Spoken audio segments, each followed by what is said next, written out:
And if you just, so the data, as Ken said, the data is very strong. We have now a long runway where we've been able to do this.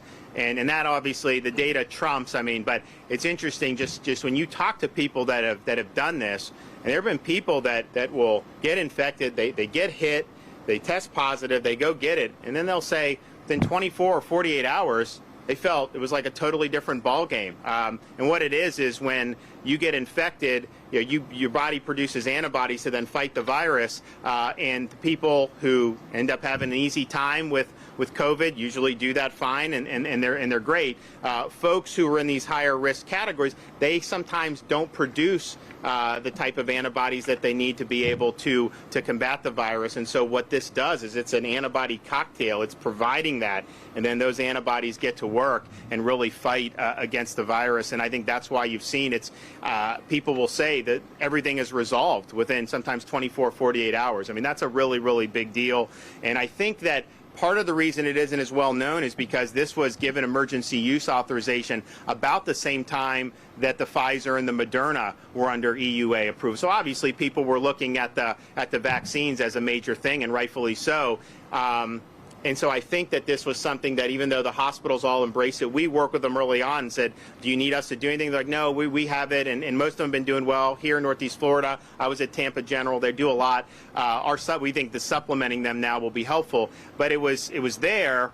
But I think it was not something that was really publicized. And I don't know, I mean, maybe people thought that if you tell them there's a treatment, then they wouldn't necessarily get vaccinated. I don't think it's an either or. I think we know in a situation, we have people in society that are not vaccinated. We also have people that are vaccinated who are still testing positive. And so either way, if you get in that situation, particularly in these high-risk categories, this should be your stop. This is what you should be asking your doctor about, and do this. We will probably, the Surgeon General is probably going to do a standing order, which will make our sites available to people if they meet the certain criteria. So they won't even necessarily need a prescription from a doctor because we'll have the standing order. So hopefully that'll make it easier for people, and it'll increase access for folks going forward. So this is just one thing we're doing. We're going to be doing more, but I do think that this is probably the best thing that we can do to reduce the number of people that require hospitalization. With that, I can take some questions. Yes, ma'am.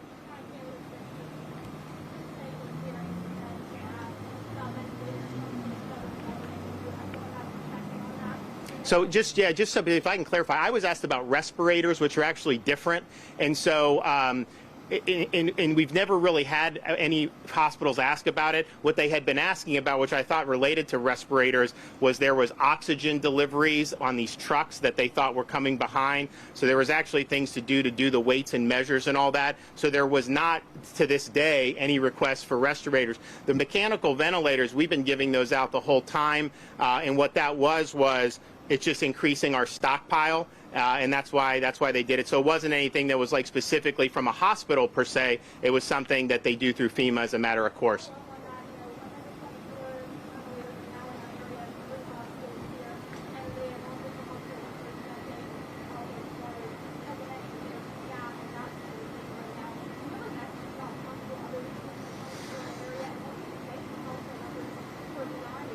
Well, I think the staffing has been really the biggest issue that we've dealt with throughout the whole pandemic. I mean, if you recall, you saw really significant changes in how some of this is done. You've seen a lot of people go to contract, so they literally could have a job at a hospital, change jobs, work for a contracting agency, and then still do the same job at the hospital. They make a lot more money, and it's a lot more expensive to do. So there's definitely a war to try to get staff. I think it's been something that's been difficult. We have provided a lot of staff in the past for that. But our sense is that they deal with some of these agencies to try to bring people more in. That's just the situation that you're seeing all throughout the country. But there's no doubt it's not really a capacity issue as much as it is the stress on the staff, when you have higher volumes of patients. Yes, sir.